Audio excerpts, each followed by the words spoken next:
you could share with my audience your experiences, your memories, and also what you do as a starseed here on the Earth. Yeah, thank you so much for that wonderful introduction. And it was such a great podcast the other day. So I am the oracle for two high councils, the High Council of Syrian Elders and the Mermaids of Sirius.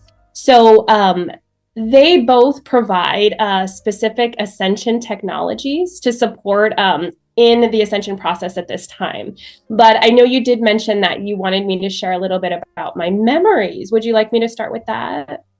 Sure, yeah, we could go in either direction, whatever makes you feel comfortable. Okay. Yeah. So, many starseeds have spent time in more than one star nation. So, at first, when I started this mission, I was getting all of this information from Sirius, and I was like, I'm Syrian, and I connect so deeply, especially to Sirius B. And then being a galactic guide and supporting others in all of the various star nations that are offering their information at this time, I connected to the Mintonkins and to the Lyrans as well. And so those three are kind of forming the technology for the Mermaids of Sirius. So, all of those star nations, they really focus on the energies of beauty and play for healing and for alchemy and transmutation. So I feel like as starseeds, sometimes we have that challenge where we came from such a beautiful place, where our psychic and spiritual gifts were activated, and then we have to come into this third dimension that feels so restrictive and it's full of duality. So the mermaids are here to kind of provide that levity and lightness to remember where we came from and to activate our galactic soul signature, which is the individual consciousness as well as the collective energy that we bring from our star nation. Wow, fascinating. Fascinating. Approximately how many mermaids do you think are on the Earth this time? That's a great question. And you know what? I've never thought about that. As you're sharing that with me, I'm hearing that there's definitely thousands, if not more. And mermaids can not only come from Sirius, but also from the Pleiades. But all mermaids began in the Mintonkan Star Nation. So after the intergalactic battles that took place, they were displaced. And so they went to different various star nations. Makes perfect sense. Like most of the galactic, humanoids, they went to the different star nations before incarnating in the Earth. Makes perfect sense. And do you have any memories of Lemuria or Atlantis?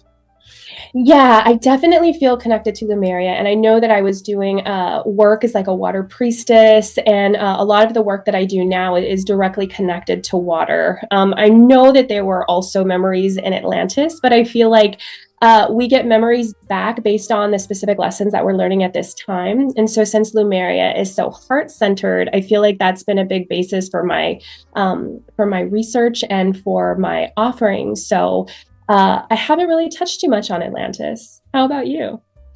I have some glimpses of Lemuria. I was one of the elders in Lemuria, one of the council members of the Order of Melchizedek, which was mainly a matriarch. So I could have been female. I wasn't sure, but I do remember being in Lemuria and just being very connected to the elements and the crystals and, the different forces of nature.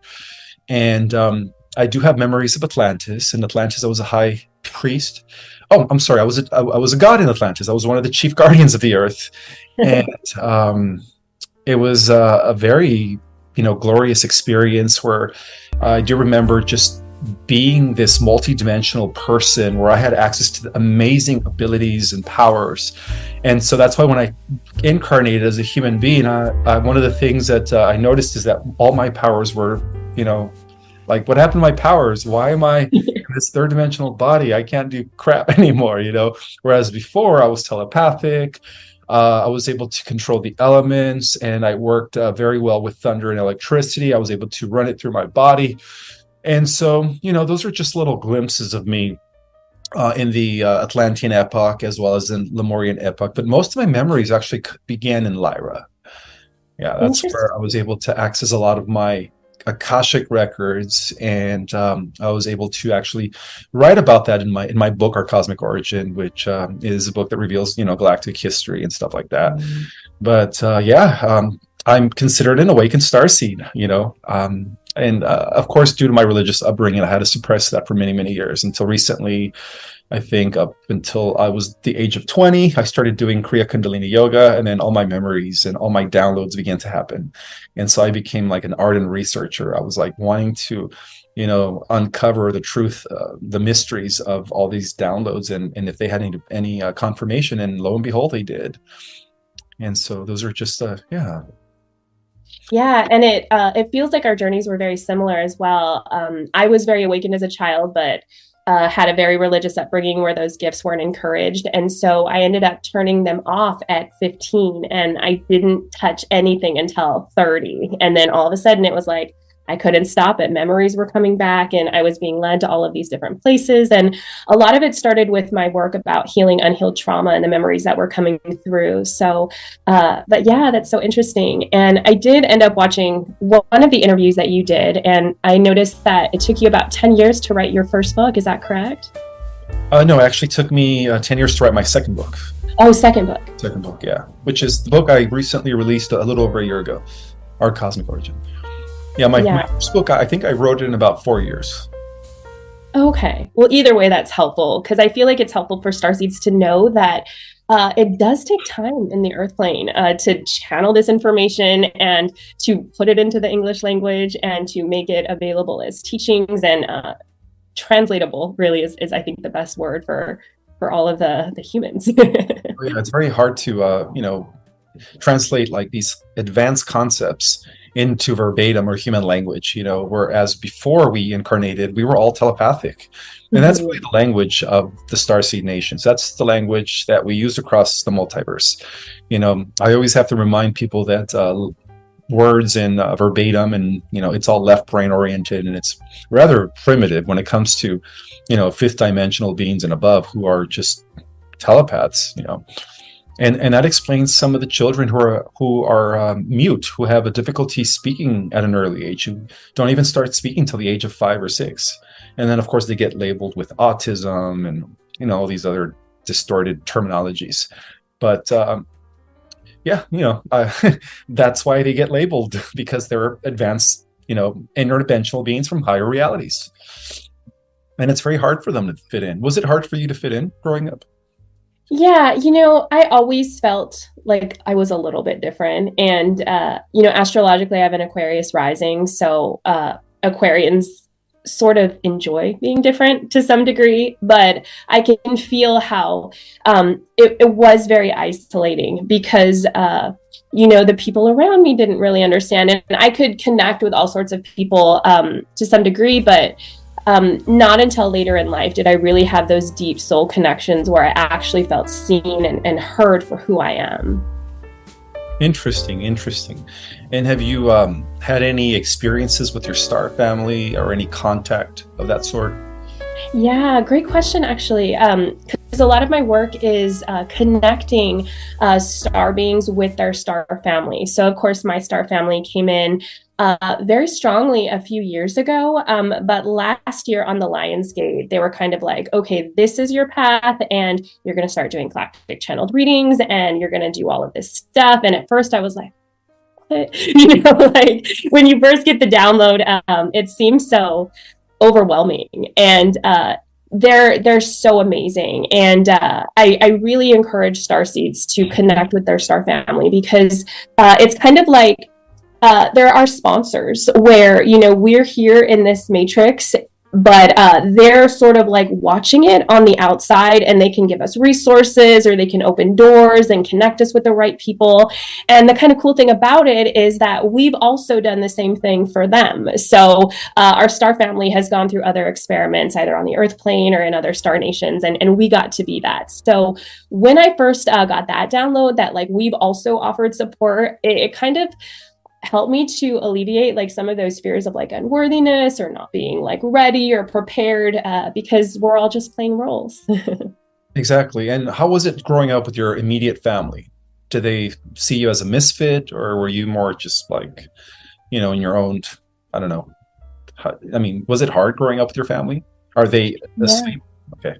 Yeah, I'm definitely the first one in my family to wake up. My brother was born 11 years after me, and so I was able to sort of guide him and open him up to a lot of things. But As a child, I didn't really see that much of a disconnect because that was all that I knew. But as I got older and the more that I became awakened and I wanted to share this information, that's when I started to feel more isolated. So I would say around my teenagers is when I really started to see like, oh, wow, I'm really different than my family. And it's taken a lot of kindness and compassion on this journey to be that compassionate witness and the observer of their journey without trying to fix them or change them, because it's that non-interference aspect where we just have to really allow everyone to do this journey at their own pace.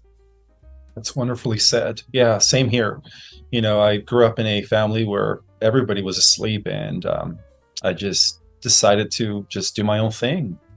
And I held space for them still, and I still do, even though they think I'm weird.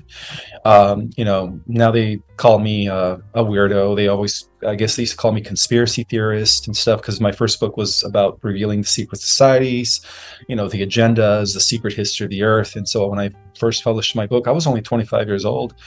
And that's when my family cut me off, and they said, well, most of them, they said, oh, you're just a conspiracy theorist, because, they have a very strong conservative Catholic background. And so one of the things that I exposed in my book was the Vatican, for its nefarious activities and what the truth was about regarding their, long history, their hidden history. And that didn't go well with my family. And so you could say I was kind of like excommunicated from my immediate family because of that book. That must have felt really challenging. Are you in communication now, or is it the same? It's the same. I just talk to my brother and sister, my siblings who are younger than me. Maybe a couple of cousins, but nobody reaches out to me anymore. It's just one of those things where it's just like to each his own. If they want to remain unawakened, and they all got jabbed, so that's just their problem. And I live my life and I isolate myself. Honestly, Megan, my real family is you guys, and I begin to connect with my real spiritual family, is what I call my soul family, via social media. So now I feel like I am actually, I feel more at home now that I am networking and connecting with, starseeds from around the world, the light workers, those that are awakened, those that are advanced souls like yourself.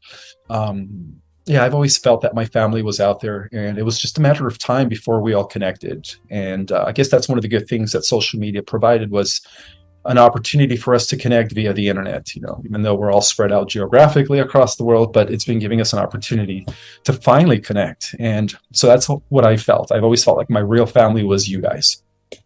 Yeah.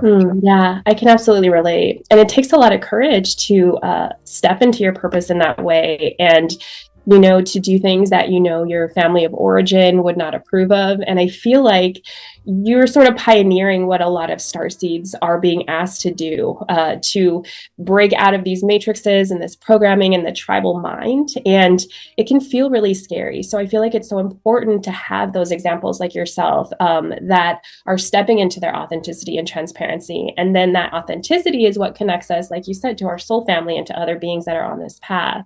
But it's definitely not easy. No, it's not, but it's rewarding. It's to me, it's a blessing, like I just, every day I'm just surrounded, and I connect to more and more people worldwide. And to me, it's a prophecy coming to light. We're building a vast network of light warriors, light workers, advanced souls that are one day just going to link up like a network of light. And I believe that's what's going to activate the Christ consciousness, because we're already doing it. We're bringing in this higher level of reality, right? Mm-hmm. And I've always taught that we are the saviors of not only humanity, but of the entire organic way of life. And that's why we volunteered to incarnate. Mm-hmm. We all left our throne, right, in the higher spheres. Many of us were living on these beautiful paradise-like worlds, and we left that scenario in order to come and help the earth.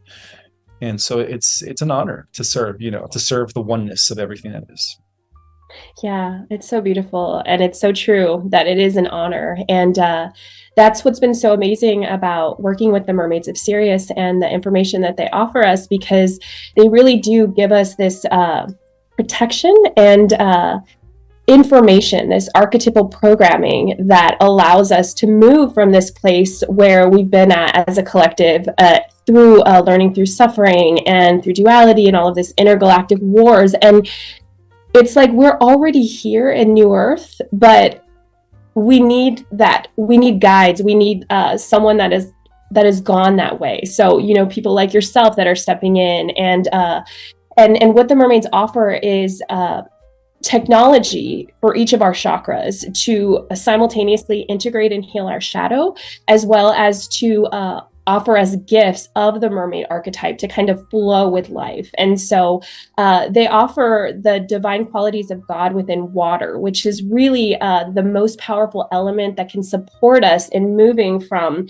the suffering and the enslavement that we've been in for so long into this new earth consciousness. And then once we're there, we have the ability to create a new avatar and bring back all of those gifts and those abilities that we've had in these other lifetimes and in other incarnational cycles. Absolutely.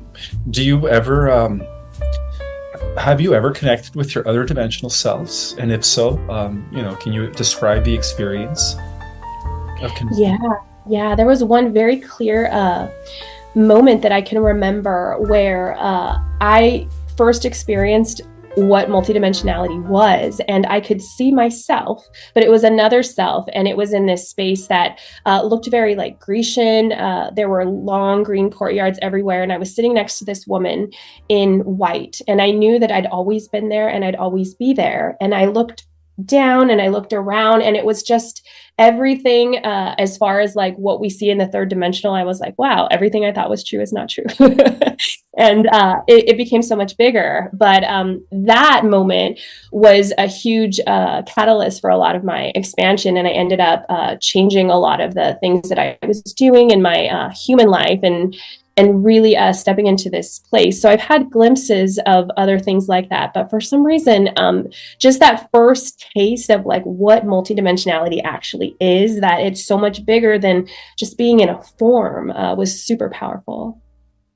Yeah, I think that's one of the first things that we come to discover when we begin to connect with other versions of ourselves, is that we're not just encased in this physical form, but that we're actually operating different avatars on different dimensions. And that's why I never really bought into this what they call the pod, what is it called, the stasis pod chamber theory, that our galactic bodies are resting similar to the movie The Matrix in like some sort of chamber stasis, and that they develop these bodies and that they extracted our consciousness to download. No, I think that was like false information.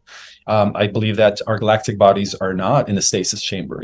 We are still operating different avatars, and that's how powerful our consciousness is that we can embody different bodies on different levels of reality, and it's all at the same time.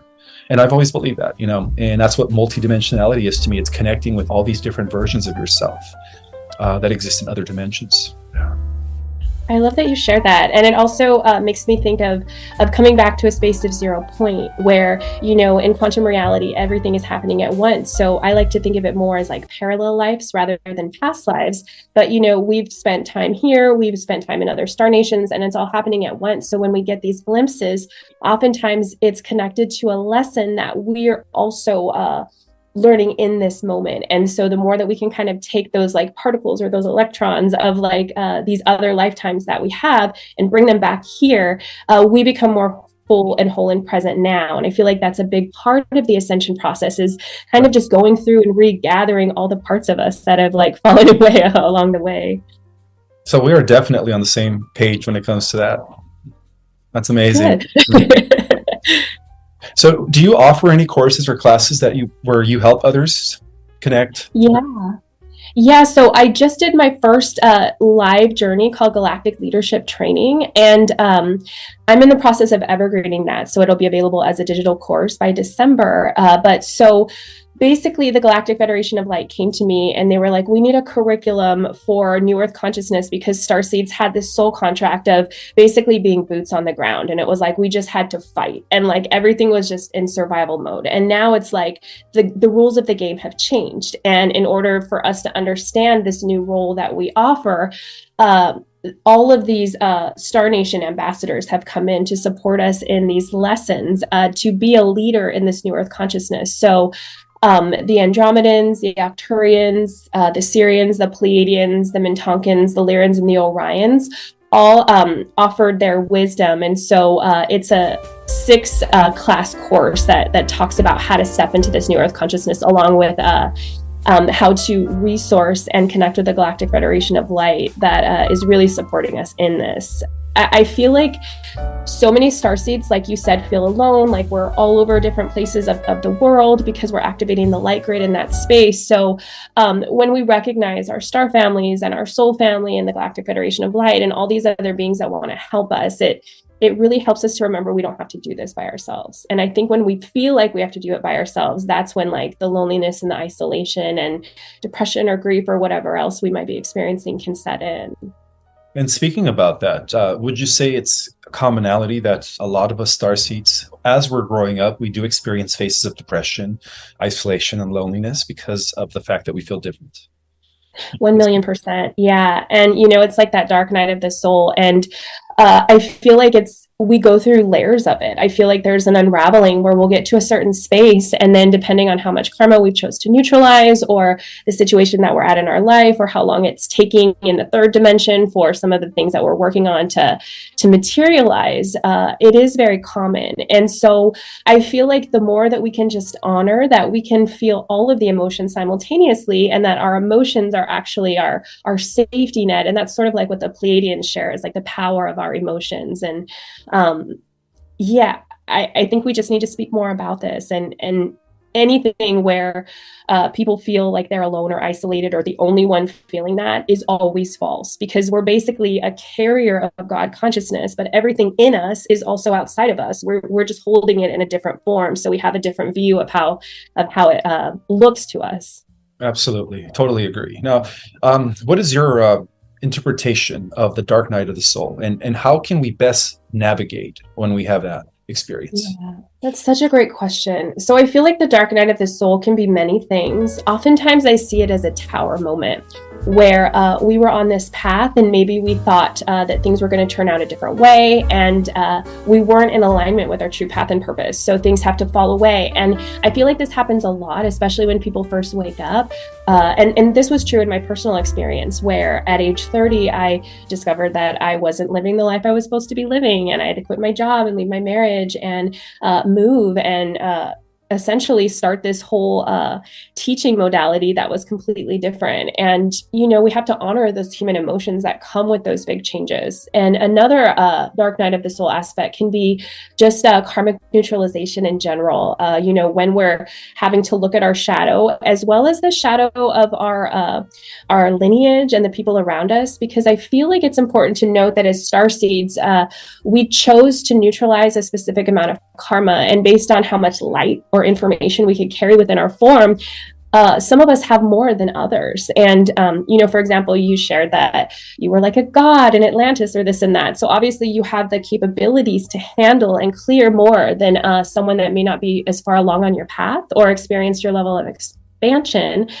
So with that expansion, it also comes with that looking and honoring at the shadow and all of those deep emotions that come along with it. So would you agree that it is very important to do the shadow work in order to integrate? Yeah, I would say that has become my main focus. And what was channeled, what I received from my high council recently is that whenever we look at evil and see it as outside of us, we're in trouble, because it creates that separation. So shadow work to me is, just as I shared, calling back all of those parts of us that need to be integrated. And it doesn't necessarily mean that we have to go deep into the emotion or re-traumatize ourselves or re-experience the memory, but it will have emotions along with it that we do need to honor and we need to compassionately witness. And from that space where we just allow it little by little, we become more whole integrated beings. And then the more whole we are, the more that we can receive the fun aspects of life and our psychic and spiritual gifts and all of the things that we're here to offer. So it's definitely not something that you can avoid or skip. Absolutely. I totally agree. And I think that's probably one of the reasons why the solar flash hasn't happened, because not enough of us are doing work. And I think that, once enough of us do begin to do the work and to begin to integrate every aspect and become more whole, then we're going to be ready to activate the crystalline DNA, and all of our powers are going to be coming back. So I completely. Yeah. So, as a person who is on the path, who is doing the work, would you consider yourself an intuitive empath? Can you read minds? Have you explored telekinesis yet? Yeah, great question. So, it's funny that whenever someone has mentioned my gifts, it seems that the most common thing people share is that I'm a pure channel. And so, I kind of leave it at that, where I create a very powerful and very clear and very pristine container to bring in whatever information is in alignment with the highest frequencies of love, truth, healing, and peace. And so that can look different. I know that there's all sorts of fun things to do, like I know dream work is fun for me. I haven't really explored like mind reading or telekinesis, but I feel like because my particular work is so centered in getting people into their bodies and healing their shadows, that it's kind of like if I were to focus on those other things, it would make me a little bit more ungrounded. Makes sense. Yeah, it all starts with, learning how to work within our body before we expand beyond our body. You're right. Oh, it says running out of time. What does that mean? Hmm. Well, I think what might have to happen is if it stops, you might just have to start a new Zoom and send it and then put the two recordings together because based on your Zoom, there might only be a certain amount of recording time available. Okay. Well, I really don't know how to connect or merge things. So, where is the best, or how is the best way for people to connect with you and your work? So you can visit my website, meganmermaid.com.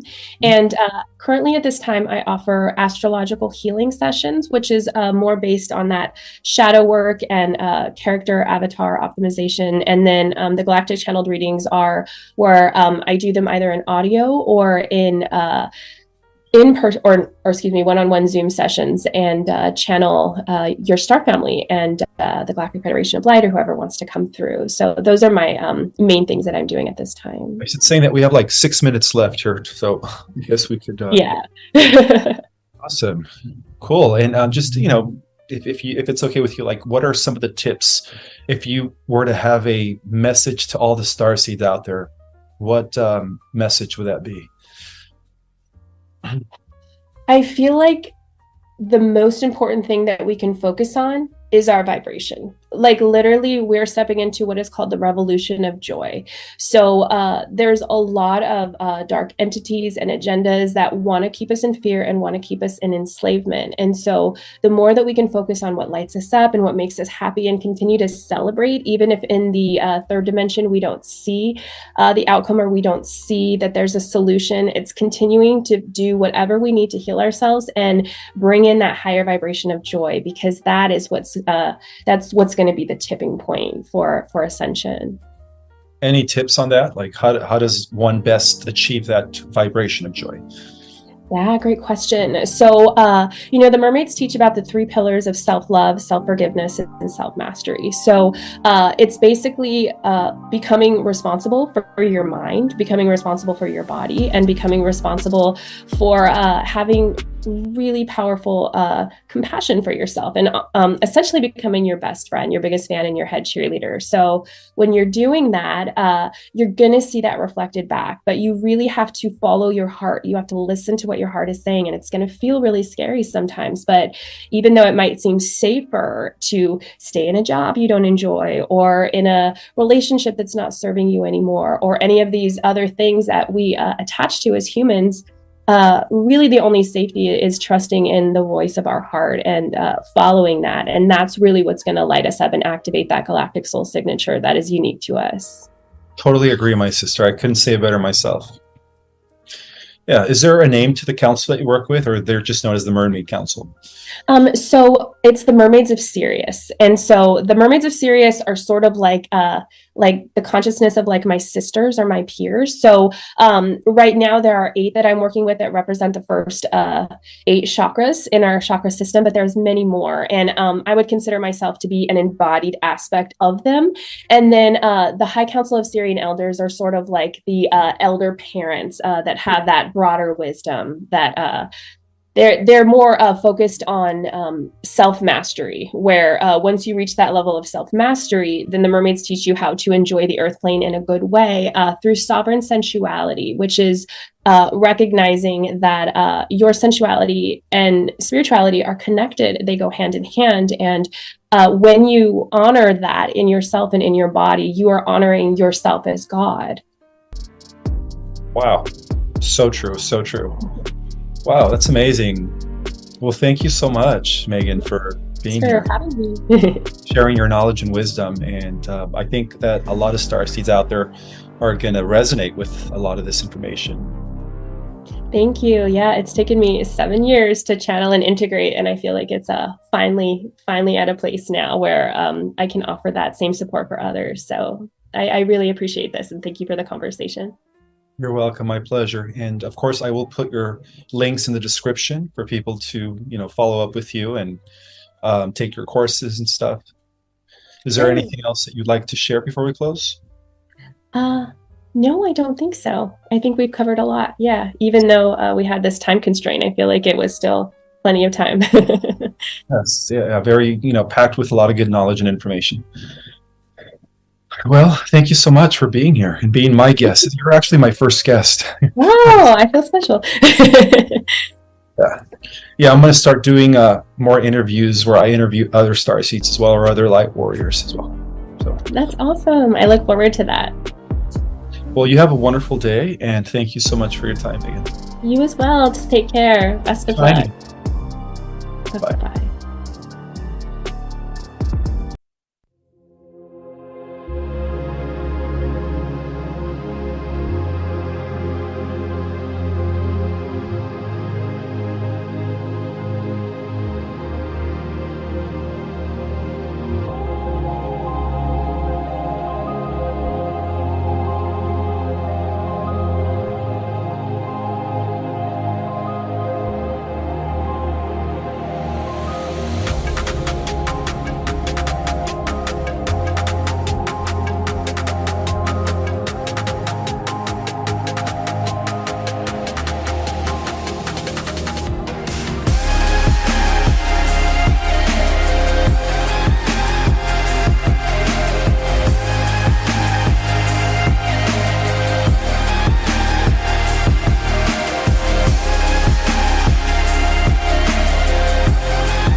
Chẳng được quên khi cơn mưa đêm lại về. Em đã quên lời thề và ta như đông chìm sâu. Không còn mới em anh nhạt màu. Em chỉ cần mơ đâu em bay. Chỉ còn là những cơn mưa vô giá. Cho bên mơ em không mơ anh. Anh một đêm mơ. Chỉ cần bên em không được còn nhớ. Và chỉ khôi không còn nhớ. Và người ta bên nhau như ngã tớ.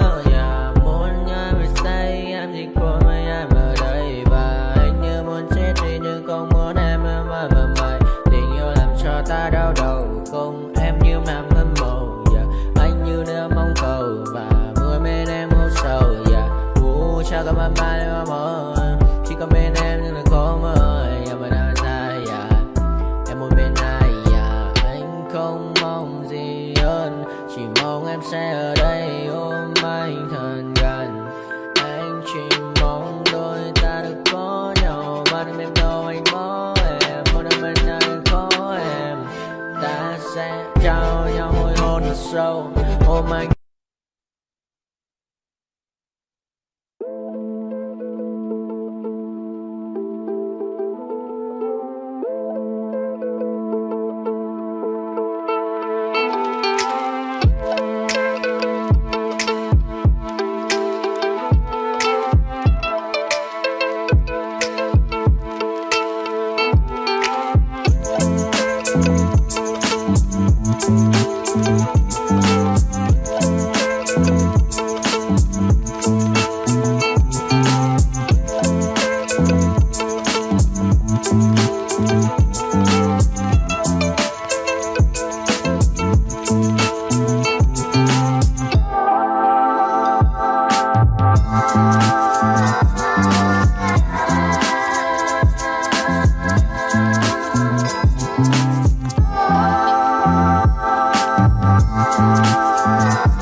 nightmares in my head. I fear that the thoughts build up until I can't hear, that my mind fills up into a creature, and it haunts me somewhere much deeper.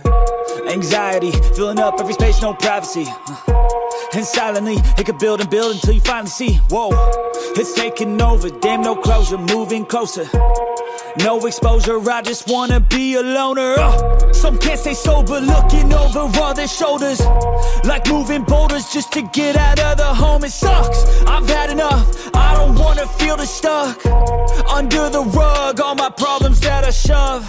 I got nightmares in my head, I fear that the thoughts build up until I can't hear, that my mind fills up into a creature, and it haunts me somewhere much deeper. I got nightmares in my head, I fear that the thoughts build up until I can't hear, that my mind fills up into a creature, and it haunts me somewhere much deeper.